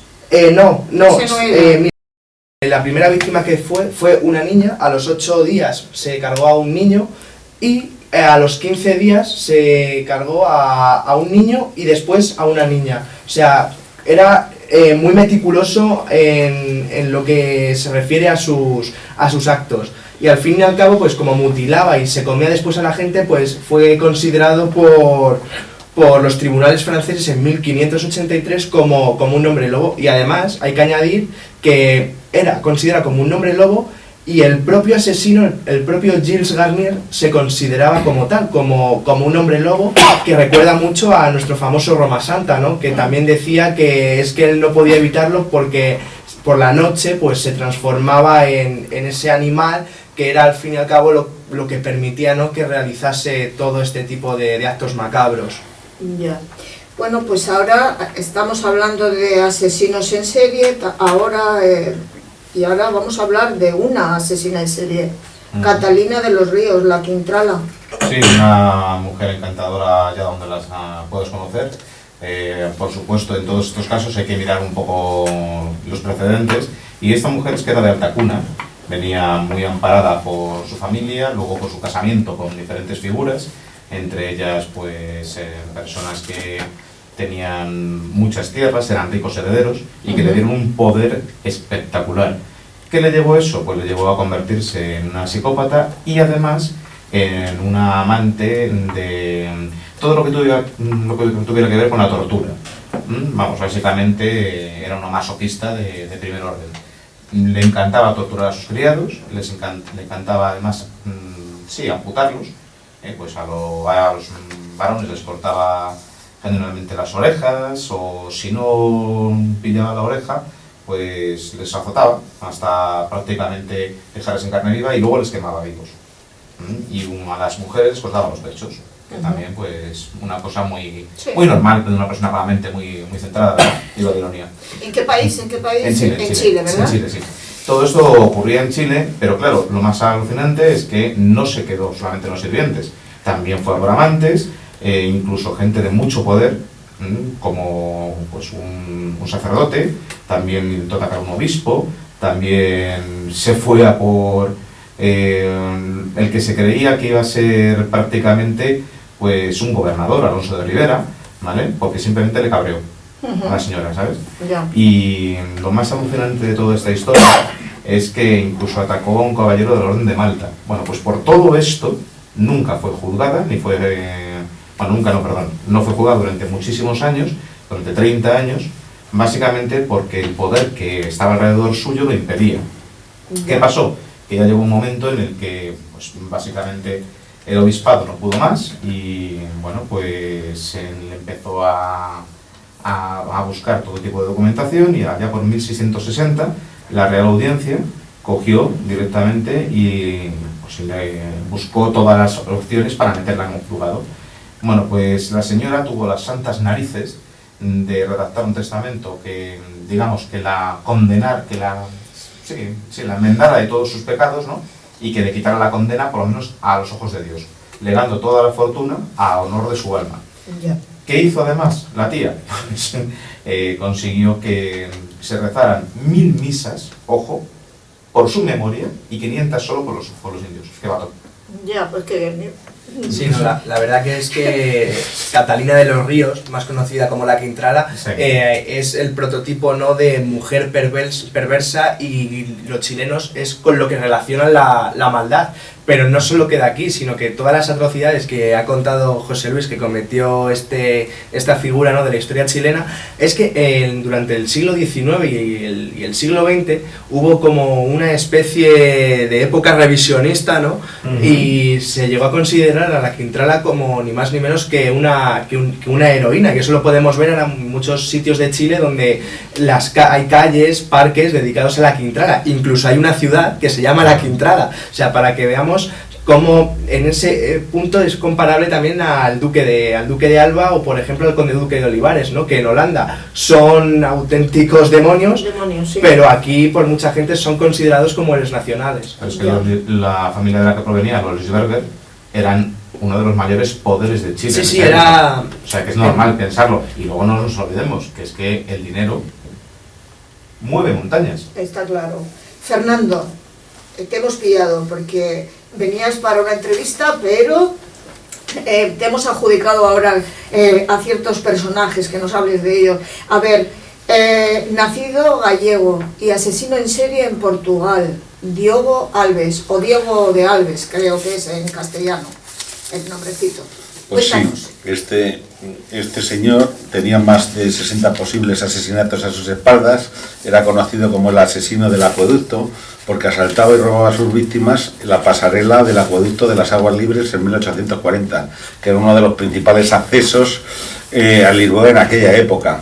Daba a sus víctimas un golpe en la cabeza, les robaba y luego los tiraba al acueducto para abajo para simular que era un suicidio. Al principio las autoridades portuguesas pensaban que eran suicidios tal como encontraban los cadáveres, pero porque el acueducto en sí tiene más de 65 metros de altura y claro, un golpe a esa altura es mortal por necesidad. Perdona, de hecho hay mucha gente que iba al acueducto a suicidarse de verdad. Sí, lo que pasa es que como empezaron a haber demasiados suicidios tan sumamente seguidos, pues los lisboetas comenzaron a asustarse y se encerraban en sus casas por la noche, lógicamente. Entonces, en 1841 fue capturado y ahorcado por las autoridades portuguesas, una condena que hacía mucho tiempo que no se aplicaba en el país vecino. Sorprendentemente, no fue juzgado por estos crímenes, sino por el asesinato y asaltamiento y robo, sí, de un conocido médico y su familia en su domicilio. El juicio de este gallego tan famoso fue uno de los primeros procesos judiciales mediáticos en la historia del país, dado que hacía muchos años que no se ahorcaba a un delincuente, y necesitaban dar una condena ejemplar para futuros delincuentes que se lo pensaran muy mucho antes de cometer estas vilezas. Los científicos portugueses pensaban que debido a la crueldad de este señor y la vileza de sus actos, su cabeza se podría estudiar, se la cortaron, la metieron en un bote formol para que en algún hipotético día futuro se le pudiera estudiar a ver de dónde venía esa maldad. Sí. Y entonces se cree que hoy en día sigue en una estantería de la Facultad de Medicina de la Universidad de Lisboa, en espera de... Se supone que es él, no es a ciencia cierta, pero se supone que efectivamente que es la cabeza de este señor para ser estudiada. Mientras no sea para resucitarlo, clonarlo. No, por favor, no. Que no ocurra eso, por Dios, y menos con un asesino en serie. Se puede clonar a lo mejor un Einstein o un Newton o algo de eso, pero no es... Sí, pero lo gracioso es que no era en portugués, era un gallego Era portugués. gallego, Al menos no mataba aquí, mataba al país vecino. Sí, al país vecino, Sí. la verdad, pero bueno. Jaime, Henri Desiré Landru, asesino en serie francés. Empiezo con una cita suya. Señor serio desea contraer matrimonio con viuda o mujer incomprendida entre 35 y 45 años. Este era el anuncio que durante 4 años estuvo poniendo... No es tonto, no era tonto, perdón. En los periódicos franceses.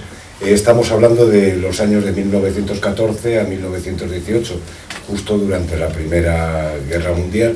Y este es un asesino sistemático, pero por dinero. se supone que acabó con la vida de unas 300 mujeres.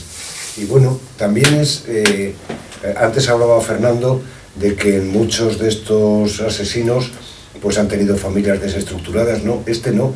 De hecho, su nombre, Désiré, quiere decir en francés deseado, sí, porque fue muy deseado por sus padres y tuvo una infancia, si no acomodada, porque era hijo de un fogonero de fundición y una costurera. Sí, fue un niño muy querido.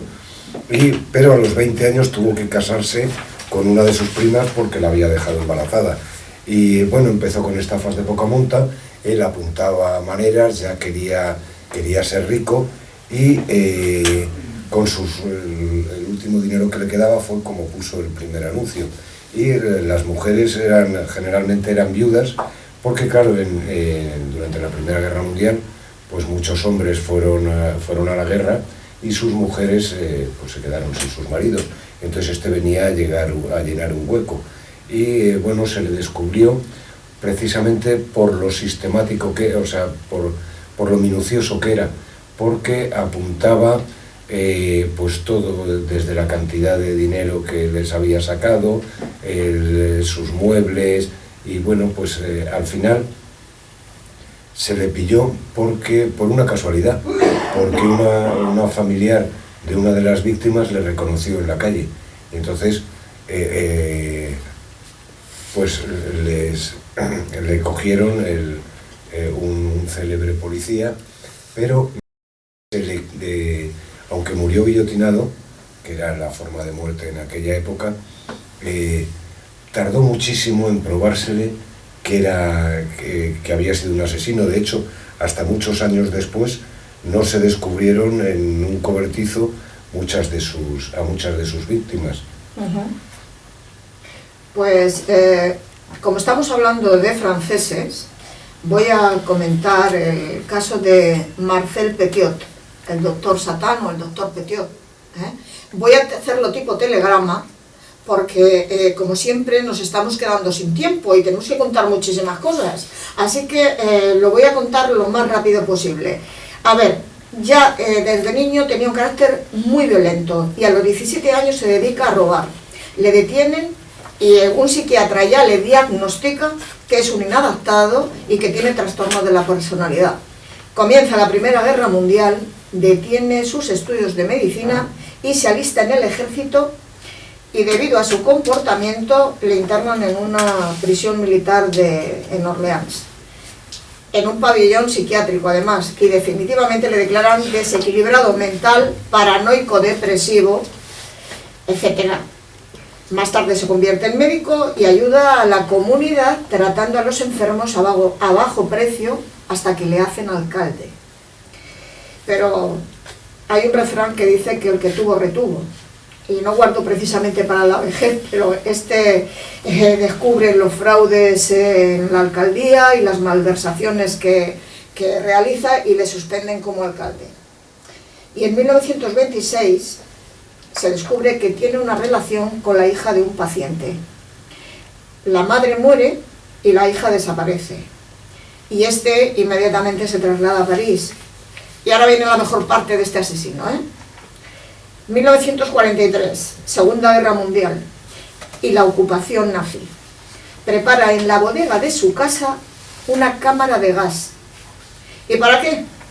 Ofrece a las personas amenazadas por la Gestapo, que vengan a su casa y que les proporciona una huida a Argentina. Pero nunca saldrán de la famosa bodega. En 1944 los vecinos denuncian los malos olores que salen de la vivienda del doctor Petiot y los bomberos entran por una ventana a la fuerza, entran a la fuerza por una ventana, y como estamos hablando de franceses, digo, voilà, más de 70 maletas, 30 cuerpos desmembrados pendientes de quemarlos. Y bueno, pues cuando vieron este espectáculo dantesco, dijo que era un patriota y que los cadáveres eran todos nazis. El 25 de mayo fue ejecutado.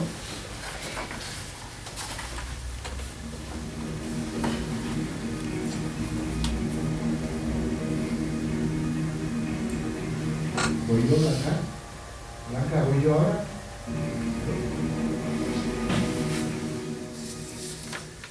Una persona que tenga un grado muy de necesidad de estímulo y de necesidad de dominio para sustituir su ausencia de emociones tiene más posibilidades de convertirse en un asesino en serie. Eduardo Punset.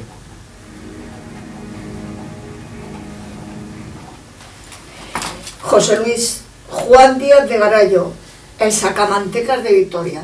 Uno de los primeros asesinos en serie que se cree que hubo en España. Bueno, pues básicamente se dijo de él allá por finales del siglo XIX, más o menos, que pues era una bestia parda, ¿no? Y que entre sus haberes tiene pues el asesinato de 6 mujeres, haber atacado incluso a otras 4 más como mínimo, ¿vale? Y lo curioso de este hombre, por lo que lo destacamos, ¿no?, es que le encantaba sacar el unto, ¿no?, para venderlo luego, porque era así, encima se enriquecía con la muerte de estas víctimas. Me parece muy interesante destacar que, como se cree que su cerebro estaba muy enfermo, cuando le ejecutaron, le quitaron el cerebro para estudiarlo, ¿vale? Y lo hizo un doctor que era especialista en enfermedades mentales de todo tipo. Lo más pues obvio de este tipo de casos es que empiezan sus andares con víctimas de bajo riesgo, en este caso empezó con prostitutas, ¿no? Pero luego el muy desgraciado se fue a por una cría de 13 años. ¿Y qué quieres que te diga, chico? Pues me parece uno de estos casos que, bueno, por mucho que estudies el cerebro, no te va a dar la clave. Por cierto, le gustaba apuñalar y destripar, como otro inglés que sabemos. Pues qué bien, sí. Álvaro, Alfredo Galán, el asesino de La Baraja, siempre les pedía por favor a sus víctimas, ¿no? Sí, además les pedía que se pusieran de rodillas, ¿no? Según él, la educación era lo primero.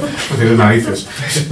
Pero sin duda alguna es uno de los asesinos en serie, ¿no?, más famosos de nuestra España moderna, ¿no?, de esta etapa contemporánea, y que tuvo el desgraciado resultado de acabar con la vida de 6 personas y el intento de asesinar a 3 personas más.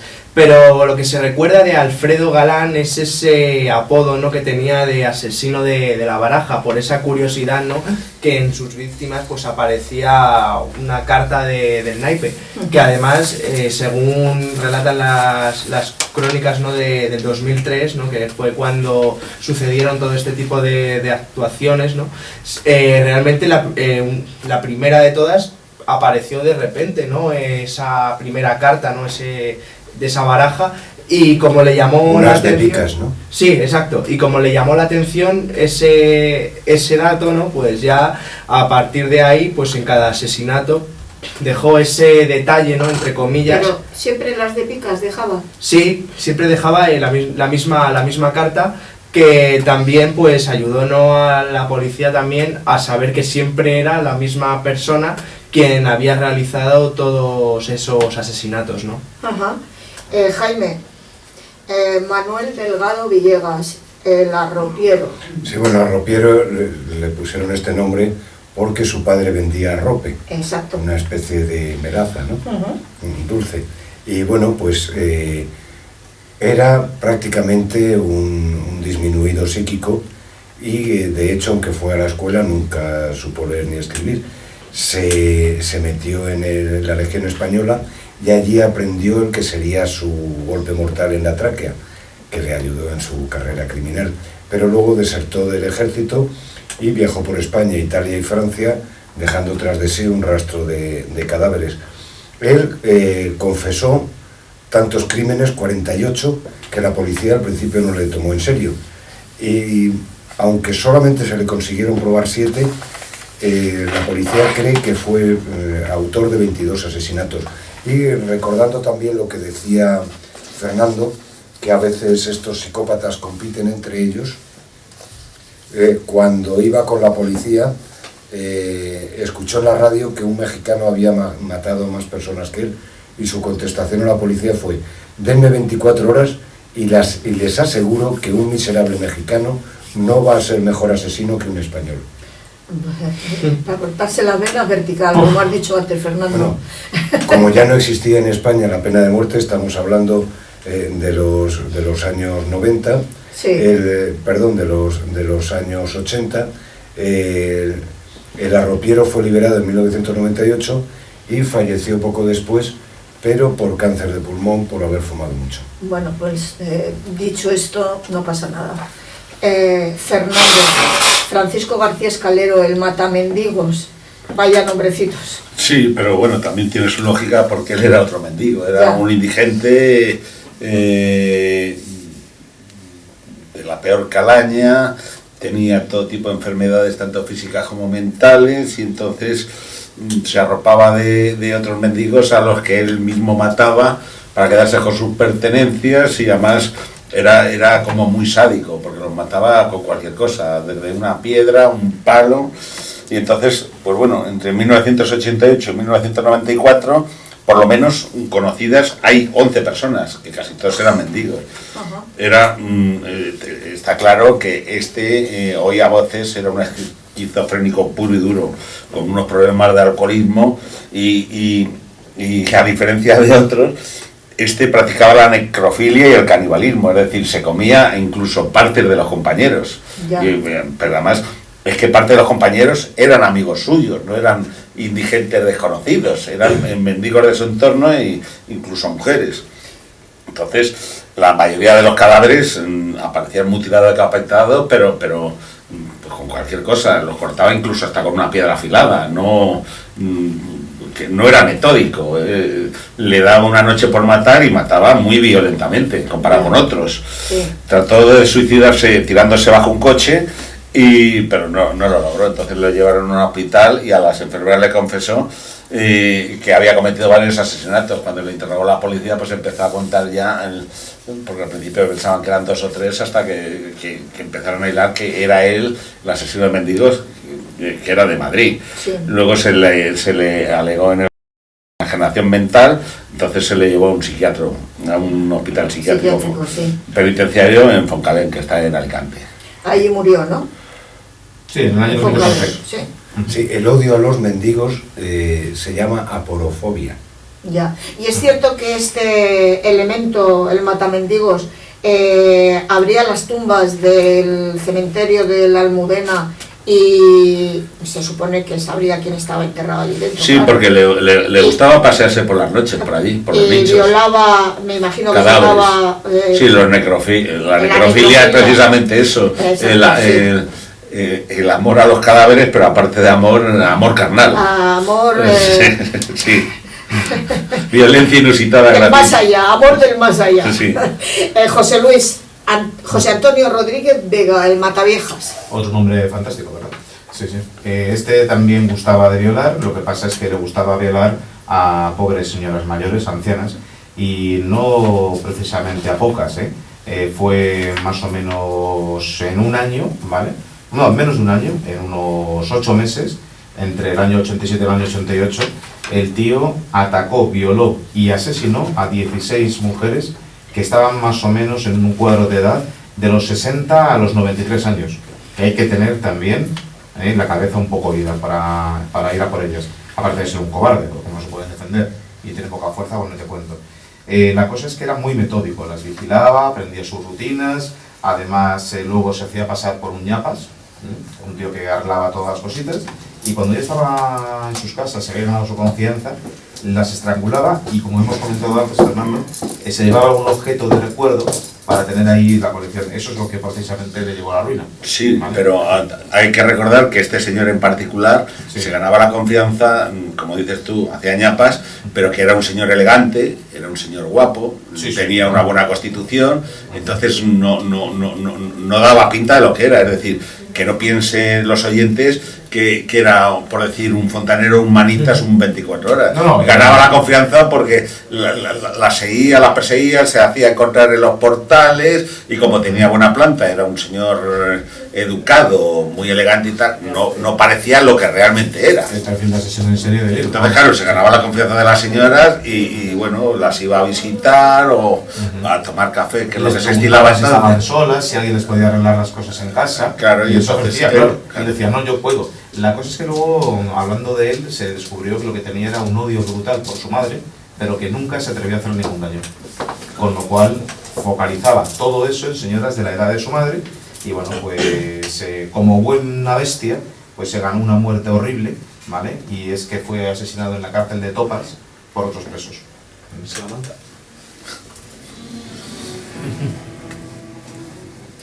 Las víctimas, aparte de ser personas vulnerables, las víctimas, aparte de ser personas vulnerables, las víctimas, aparte de ser personas vulnerables en situación de desventaja, resultan tener un cierto valor simbólico. El Bundy mataba a los estudiantes de cabeza y castaño en ácido. ¿Era acaso una especie de venganza tras ser rechazado por su novia? Con raras excepciones, pero un asesino serial humilla y convierte en objetos a sus víctimas. Bundy rara vez alargaba los diálogos con la víctima, pues esto destruía parte de la fantasía. El asesino es sádico en extremo, tortura a sus víctimas hasta la muerte e incluso es capaz de resucitarlas para continuar con el dominio. Necesitan dominar, controlar y sentir la palabra. Muerta la víctima, regresan a su enorme soledad, a la furia y el odio contra sí misma. Asesinoseriales.blogspot.com.es. Jaime, Ted Bundy, asesino en serie de mujeres, confirmados 36 asesinatos, pero se cree que fueron más de 100. Sí, posiblemente fueron más de 100, porque bueno, él terminó confesando y es nuevamente un caso prototípico de psicópata, que encantador, inteligente. Bueno, de hecho, se licenció en psicología, de pequeño había sido scout, había sido Boy Scout, y bueno, llegó a ser joven promesa del Partido Republicano. La manera que tenía de acercarse a sus víctimas era convirtiéndose en un objeto débil, es decir, se presentaba, paseaba por los campus universitarios, pues o bien con unas muletas o con el brazo en cabestrillo, y entonces dejaba pues que sus libros cayeran al suelo y a la vista de alguna chica de las características que ha dicho antes Javier, que tuvieran el pelo largo y con raya en medio. Y entonces le acompañaban hasta su coche y entonces él les golpeaba con una palanca y se iniciaba así la pesadilla para la mujer. Y todo esto de la mujer con la raya en medio, lo que buscaba era que se parecieran a Stephanie Brooks, su primer amor, y como rompió con él, pues entonces se creyó en el derecho de acabar con el resto de las mujeres que fueran como... de vengarse, como todos estos individuos. Bueno, pues... espera un momentito, sí, porque sí. es que a veces se llevaba a su casa cabezas decapitadas para aplicarles maquillaje. Ah, como la señorita Pepis, esa. Sí. Sí, que la peinabas y la maquillabas. Mirad, perdón, Madre mía. hemos agotado el tiempo por hoy y además tenemos que repetir el programa, y bueno, no repetirlo, perdón, seguir con el programa el próximo día porque nos han quedado muchísimos asesinos en serie, niños que son asesinos en serie, y de verdad que la semana que viene vamos a terminar el programa. Y bueno, después de este recorrido por el mundo de los asesinos en serie y psicópatas, tenemos que mirar a nuestro alrededor. En la sociedad que vivimos debemos de fiarnos de personas encantadoras, amables y a veces bonachonas. Yo no me fiaría, de verdad. Como siempre nos hemos adentrado en la historia real, las leyendas y el misterio. Hemos llegado por hoy al final de nuestro viaje y volveremos la semana que viene con un nuevo e interesante tema. Javier, buenas noches. Muy buenas noches. Nos hemos quedado muy cortos de tiempo, de verdad. Nos hemos quedado Hoy cortos sí. porque el tema da para largo, así que vamos a continuar. Sí, Álvaro, buenas noches. Buenas noches, Oye, corta sí. participación pero intensa. Intensa, sí, el próximo día vas a continuar Sí. y terminar lo que hemos empezado hoy. José Luis, buenas noches. Muy buenas noches y ante todo y sobre todo, si tenéis la oportunidad de ahondar sobre este tema, os recomiendo porque hay muchísima literatura, mucha bibliografía y seguro que este programa ha abierto la curiosidad. Pues sí, porque además, de verdad que daremos datos e informes la semana que viene en el próximo programa. Jaime, buenas noches. Buenas noches, y solamente recordar, como hemos visto en muchos casos, que muchas veces la víctima se convierte luego en auténtico verdugo. Sí. Y bueno, Fernando Martínez, de verdad ha sido un placer tenerte aquí con nosotros. Y bueno, te invito al martes que viene, no sé si podrás, pero de verdad me encantaría que volvieras y para hablar de todos estos asesinos. Pues intentaré escaparme. Pues te agradecería que lo hicieras. Y nada, muchas gracias a vosotros por invitarme. bueno, pues a ti siempre por estar aquí. Y si deseáis dejar algún mensaje, podéis escribir al siguiente correo: misterios@clipradiotv.es o por WhatsApp al 605-748815. Gracias a Clip Radio TV por realizar este programa. Buenas noches, muchas gracias por escucharnos y os esperamos la semana que viene. No faltéis.